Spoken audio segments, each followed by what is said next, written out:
यशवंतराव चव्हाण प्रतिष्ठानचे सर्व मान्यवर आणि उपस्थित श्रोते हो, सर्वप्रथम मी प्रतिष्ठानचे आभार मानतो मला त्यांनी इथे बोलावल्याबद्दल. याचं जे सूत्र आहे या कार्यक्रमाचं, शोध आनंदी जीवनाचा, हे कुठे याच्यात अपंगत्व, आजार याचा समावेश नाही आहे. पण आनंदी जीवनाबद्दल बोलतो आहोत. आणि मी व्यवसायाने मनोविकार तज्ज्ञ आहे, सायकॅट्रिस्ट आहे. पण म्हणजे रोज अनेक मनोरुग्ण नजरेखालून जातात, त्यांच्या व्यथा आम्ही बघतो. आणि मग त्या सगळ्या पार्श्वभूमीवर आपण नॉर्मल असल्याचा जो एक आनंद असतो ना, तो केव्हा कळतो की जेव्हा ज्यांना त्रास आहे अशा व्यक्ती जेव्हा आपण बघतो जवळून, त्यावेळेला नॉर्मल असण्याची किंमत आपल्याला एका वेगळ्या प्रकारे जाणवायला लागते. आपल्याला जीवनातला आनंद शोधायचा आहे म्हणजे काय शोधायचं आहे, हा एक प्रश्न आपल्याला पडू शकतो. म्हणजे समजा आता माझं पेन हरवलंय, तर मला पेन शोधायचं आहे. ते पेन कसं दिसतं हे मला माहिती आहे. I don't know what, I know what to look for. मला काय शोधायचं आहे ते मला माहिती आहे. मी जेव्हा असं म्हणतो की मला आनंद शोधायचा आहे, तेव्हा मला नेमकं काय शोधायचं आहे? मला असं वाटतं की आनंदाची ओळख आपल्याला निश्चितपणे झालेली असते. प्रत्येक माणसाला आनंद म्हणजे काय हा आपण लहानपणी अनुभवलेला असतो सगळ्यांनी. म्हणजे साधं एखादं झाड हलताना बघून आपल्याला जे काही वाटत होतं लहान असताना, जे आता आपल्याला कितपत वाटतं मला माहीत नाही. वाटत असलं तर खूप छान आहे, अभिनंदन. पण किंवा वाळूचा किल्ला समुद्रावर केला आपण लहानपणी, किंवा नुसतं चॉवर खाली डुंबलो, याच्यातल्या ह्या छोट्या छोट्या गोष्टींमध्ये आपल्याला काय मिळत होतं? आपल्याला आनंद मिळत होता, हे लक्षात घ्या. त्यामुळे आनंदाची ओळख आपल्याला आहे. मग ती ओळख आपण का विसरलो, कधी विसरलो, कुठे विसरलो, हे याचा खरा शोध घ्यायला हवाय. आनंद आपल्यासाठी उपलब्ध आहे, आपण आनंदासाठी उपलब्ध नाही आहोत. आणि आपण आनंदासाठी उपलब्ध होण्यासाठी काय करायला हवं? तर मला असं वाटतं की पहिली गोष्ट ही की आपण आनंदापासून का दूर गेलो हे शोधायला हवं. ते जर आपल्याला कळलं, ते अडथळे जर दूर झाले, तर आनंद आहेच. एक गोष्ट मला इथे आठवते, मी ऐकलेली, की 8व्या शतकामध्ये इराकमध्ये राबिया नावाची एक सुफी संत होऊन गेली. आणि तिची अशी एक कथा सांगतात की ही बाई अतिशय म्हणजे एनलाइटन्ड मास्टर ज्याला आपण म्हणतो तशा तऱ्हेची होती. आणि एक दिवस तिने एक नवीन प्रयोग आपल्या शिष्यांबरोबर केला की ती घराच्या बाहेर, अंधार पडत आलेला होता, संध्याकाळची वेळ होती, आणि ती काहीतरी शोधते असं एक तिने दृश्य उभं केलं. आणि लोक जमा झाले की तुम्ही काय शोधताय, आम्ही तुम्हाला मदत करू का? नाही, माझी ना सुई हरवली आहे, सुई, नीडल. मग लोक शोधायला लागले. मग ती तुमची केवढी सुई होती, कशी दिसते, ती कुठे हरवली? ती म्हणाली माझी घरात हरवली, घरातच पडली. मग तुम्ही बाहेर का शोधताय? मग ती म्हणाली, लेकानो, मीच तुम्हाला एवढे वर्ष हेच सांगते ना की जे आत आहे ते तुम्ही बाहेर शोधू नका.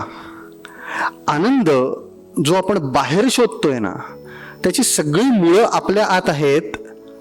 हे जर आपल्याला कळलं, आणि हे आपल्याला माहीत होतं एकेकाळी, आपण लहान होतो तेव्हा हे नक्की आपल्याला माहिती होतं. का माहिती होतं? तर आपण जगाकडे पंचेंद्रियांमधून बघत होतो. तेव्हा विचार नावाची फॅकल्टी तेव्हा आपली विकसित झालेली नव्हती. आणि विचार ही गोष्ट ही दुधारी तलवार आहे. ती जशी आपल्याला तारक आहे तशी ती मारकही आहे. अतिविचार, सकारात्मक विचार सुद्धा कधी कधी, नुसते नकारात्मक नाही, सकारात्मक विचार सुद्धा कधीतरी आपल्या आनंदाच्या आड येऊ शकतो, कारण तो विचार असतो म्हणून.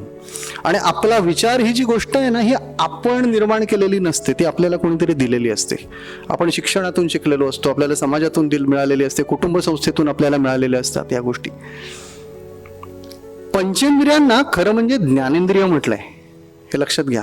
त्यामुळे ज्ञान मिळवण्याचा खरा मार्ग आपली पंचेंद्रिय आहेत. आपण लहान होतो त्यावेळेला आपण सगळ्या गोष्टींचा अभ्यास ह्या पंचेंद्रियामधून फक्त करत होतो. आपण शाळेत जायला लागल्यानंतर हळूहळू हळूहळू ज्ञानेंद्रियांचं काम कमी होत गेलं. म्हणजे मला आठवतं एक चित्र मी असं पाहिलं होतं आणि ते मी दाखवतो. आणि आज माझ्याकडे पॉवर पॉईंट करायला वेळ नव्हता, क्षमा करा मला. की त्याच्यामध्ये एका मुलाचं चित्र आहे. त्याचे डोळे, कान आणि चेहऱ्यावर स्मित आहे, त्याच्या हास्य आहे. हळूहळू हळू मूल शाळेत जायला लागल्यानंतर काय होतं की गप्पा बसा संस्कृतीचा भाग होतं ते. आणि मग गप्पा बसा, मग हळूहळू चेहऱ्यावरचं स्मित जातं. फक्त ऐका, किती ऐकणार, मग कानही जातात, फक्त डोळे उरतात. दृष्टीज्ञान एवढंच फक्त राहतं, बघायला लागतं मूल फक्त जे काय आहे ते. आणि हळूहळू हळूहळू ते डोळे तिरळे व्हायला लागतात. आणि मध्ये नाक, एक डोळ्यावरती, एक डोळा खाली. आणि मग जे आपल्याला दिसतं ते टक्केवारीचं, पर्सेंटेजचं चिन्ह दिसतं.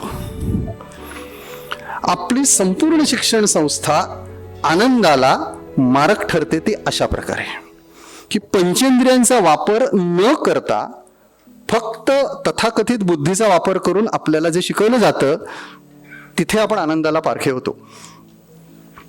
आणि मग आपण पैसा कमावणं, प्रतिष्ठा, मानमरातब, बाकीच्या ज्या काही गोष्टी असतील, ह्या सगळ्या गोष्टींच्या हव्यासापोटी आपण एका वेगळ्या दिशेने जायला लागतो. त्याच्या विरुद्ध मी नाही. माझं फक्त म्हणणं एवढंच आहे की आपण आनंदापासून कुठे दूर जातो त्याच्या खुणा मी आपल्याला सांगतोय. गेल्या काही वर्षांमध्ये जर आपण पाहिलं तर काय घडलेलं आहे, तर एक गोष्ट झालेली आहे की आपण संयुक्त कुटुंबाकडून विभक्त कुटुंबाकडे आलेलो आहोत. लोकसंख्या एकूण प्रचंड वाढलेली आहे. संधी खूप वाढलेल्या आहेत, पण गोंधळही खूप वाढलेला आहे. हे मी जे बघतोय ते सांगतोय. म्हणजे माझ्या दैनंदिन प्रॅक्टिसमध्ये ज्या गोष्टी मला निरीक्षणात येतात त्या फक्त मी मांडतोय. आपल्या ह्याच्यात चूक बरोबर काही नाहीये, असं आहे एवढंच मी फक्त एक आरसा धरतोय असं समजा. आधी टीव्ही होता, मग कम्प्युटर, इंटरनेट, आता सोशल मीडिया, सामाजिक माध्यमांच्या आहारी आपण गेलेलो आहोत. प्रत्यक्ष म्हणजे मी कोविड बद्दल बोलतच नाहीये, कोविड ही वेगळीच परिस्थिती आहे. पण त्याच्या आधी सुद्धा प्रत्यक्ष सामाजिक दळणवळण याच्या ऐवजी आपल्याला व्हॉट्सॲप, फेसबुक, सोशल मीडियाचा आधार आपल्याला जास्त हवासा वाटायला लागला. आणि शास्त्रीय संशोधन असं सांगतं, म्हणजे हार्वर्ड मेडिकल स्कूल मधलं जे शास्त्रीय संशोधन आहे की तुम्ही आनंदासाठी तुम्हाला सोशल इंटरॅक्शन, सामाजिक दळणवळण हे आवश्यक आहे, अत्यावश्यक आहे. ते जर नसेल तर तुमची आयुर्मर्यादाही कमी होऊ शकते, इतपत त्यांनी सांगितलेलं आहे. आयुर्मर्यादा कमी होते, आयुष्याची गुणवत्ता खालावते, आयुष्याचा दर्जा खालावतो. आणि सगळ्यात महत्वाचं काय होतं तर इमोशनल इंटेलिजन्स ज्याला आपण म्हणतो ना, भावनिक अंग जे आहे बुद्धिमत्तेचं, ते त्याला आपण मुकतो. आजची मुलं नाही म्हटलं कुठचीही गोष्ट की जे आकांड तांडव करतात, टोकाला जाऊन आत्महत्येला प्रवृत्त होतात, हे मी बघतो आहे रोज. हे काय होतं तर नाही म्हणून घ्यायची सवयच नाहीये मुलांना. कारण चंगळवाद इतका वाढलेला आहे की पैशाने ज्या गोष्टी मिळतात त्या मिळतात, आणि मग मला एखादी गोष्ट मिळवायची असेल तर त्यासाठी मला पैसा पाहिजे, मग आनंदही पैशाने मिळतो अशी एक समजूत आहे. ज्यांच्याकडे भरपूर पैसा आहे त्यांना विचारा किती आनंदी आहेत. पैसा कमावल्यानंतर कळतं की आनंद नाही मिळत, त्याच्यातून सुख मिळतात, आनंद मिळत नाही. भौतिक सुख मिळतात, आनंद मिळत नाही. आणि इकडे काही लोक तर म्हणतात आनंदी आनंदकडे, इकडे तिकडे चोहीकडे. चोहीकडे कुठे आहे बाबा तो, आपल्याला तर नाही दिसत. म्हणूनच मी जे मगाशी ज्ञानेंद्रियांचा उल्लेख केला, पंचेंद्रियांचा जो उल्लेख केला, त्याच्याकडे परत आपण येऊ की आपल्या मेंदूच्या, आता मी थोडंसं शास्त्राकडे वळतोय, आपल्या मेंदूच्या कार्यप्रणालीमध्ये 2 भाग आहेत. एक ज्याला लेफ्ट ब्रेन, डावा मेंदू असं आपण म्हणू, की ज्याच्यामध्ये आपण विचार करतो, पृथक्करण करतो किंवा मूल्यमापन करतो, न्यायनिवाडा करतो, तुलना करतो, संशोधनात्मक ज्या काही आवश्यक गोष्टी आहेत त्या तिथून होतात. आणि दुसरा जो आपला भाग आहे, म्हणजे हा बुद्धीचा भाग झाला, बुद्धी विचार यांचा. दुसरा जो भाग आहे आपल्या कार्यप्रणालीचा, त्याला मी अंतःकरण असं म्हणतो. अंतःकरण कुठे असतं? दाखवायला गेलात तुम्ही तर इथे हृदय वगैरे, इथे हृदय नावाचा एक धडधड करणारा पंप आहे, आपल्याला माहिती आहे, रक्ताभिसरण होतं तिथून. पण मी अंतःकरण हा शब्द जो वापरतोय तो ज्ञानेंद्रियांमधून ज्ञानेंद्रियांशी जे जोडलेलं असतं ते अंतःकरण, आणि त्याच्यातून आपण अनुभव घेतो. म्हणजे असं की उदाहरण घेऊ एखादं, की आपण एखाद्या सुंदर निसर्गरम्य ठिकाणी गेलो आणि तिथे तुम्हाला धबधबा दिसला, तर तो धबधबा बघून आपल्याला असं वाटतं. हे कुठून येतो? हा अंतःकरणातून आलेला, हा बुद्धीने नाही आलेला.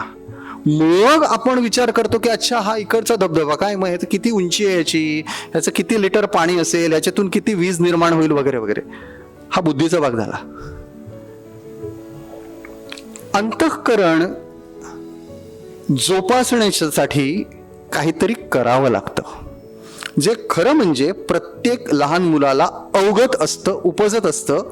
पण जसे आपण मोठे होतो तशी अंतःकरणाबरोबर काम करण्याची आपली एकूणच सवय ही मागे पडत जाते आणि फक्त बुद्धी विचार या एकाच प्रणालीतून आपण कार्यरत होतो आणि इथे आपण आनंद गमावतो. मग फक्त विचार, मग त्यात नकारात्मक विचार आले, मग आपल्याला भावना कशी हाताळायची माहिती नाही. खरं म्हणजे मला विचाराल तर शास्त्रीय व्याख्या माहिती तुम्हाला भावनेची? Emotion is a physiological stirred up state of the body. शरीरामध्ये निर्माण होणारी एक ढवळून निघणारी अवस्था आहे भावना ही. मनाचा तसा त्याच्याशी डायरेक्टली संबंध नाही. राग, भीती, दुःख, आनंद या शरीराच्या अवस्था आहेत. मग म्हणजे पंचेंद्रिय, अनुभव, अंतःकरण, शरीर. लक्षात येत आहे मी काय म्हणतोय ते? ह्याच्याबरोबर काम करायला आपल्याला कोणी शिकवलेलंच नाही कधी. आणि म्हणून जी गडबड होते, नकारात्मक भावनांचं आपल्याला व्यवस्थापन करता येत नाही, साधा राग आपल्याला हाताळता येत नाही. व्यक्तीमधला राग, गटागटांमधला राग, पक्षांमधला राग, देशांमधला राग, कुठल्या पातळीपर्यंत राग ही एक सामान्य वाटणारी पण अतिशय महागात पडणारी भावना आपल्याला घेऊन जाते. आणि म्हणून नकारात्मक भावनांचं व्यवस्थापन आपल्याला करता आलं पाहिजे. जर आपल्याला आनंदाकडे जायचं असेल तर नकारात्मक विचारांचं व्यवस्थापन आपल्याला करता आलं पाहिजे आणि अंतःकरण जोपासता आलं पाहिजे. अंतःकरण जोपासण्यासाठी काय करायचं? एक लक्षात घेऊया की मनाचे ताण आपण मनाच्या माध्यमातून हाताळायला जातो.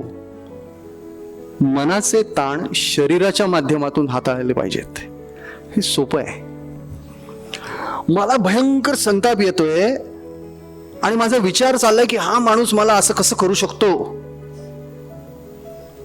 ह्या विचार त्या क्षणी त्याच्यापासून लांब राहून मी जर माझ्या शरीराकडे लक्ष दिलं तर मला काय दिसतं की मी श्वास रोखलेला आहे, माझ्या मुठी आवळलेल्या आहेत, माझ्या कपाळाला आठ्या आहेत आणि कुठच्या क्षणी मी आक्रमण करीन, अशी माझ्या शरीराची अवस्था आहे, मनाची नाही, शरीराची अवस्था आहे.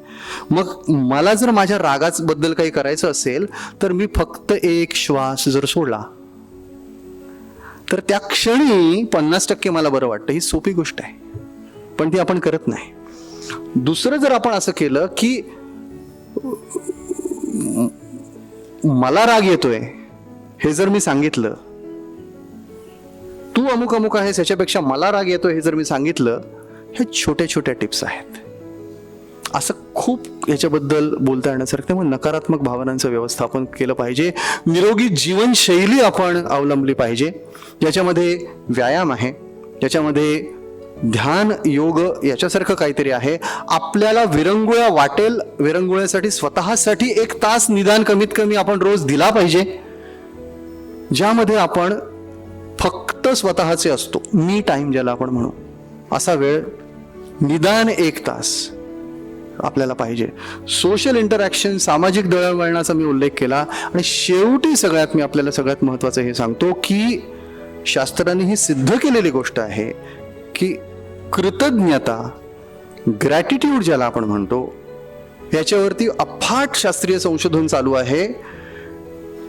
फंक्शनल MRI स्टडीज केलेले आहेत मेंदूचे, आणि त्याच्यातून हे सिद्ध झालेलं आहे की ज्या वेळेला तुम्ही कृतज्ञता अनुभवता, त्या कृतज्ञता अनुभवताना जे मेंदूमध्ये जे एरियाज जे विभाग प्रकाशमान होतात, जे स्कॅनवरती दिसतात, तेच विभाग ज्या वेळेला तुम्ही आनंदी असता तेव्हा प्रकाशमान होतात. याचा अर्थ काय? आणि ही सिद्ध केलेली स्कॅनवरती दिसतं तुम्हाला, हे प्रयोगांती सिद्ध झालेली गोष्ट आहे.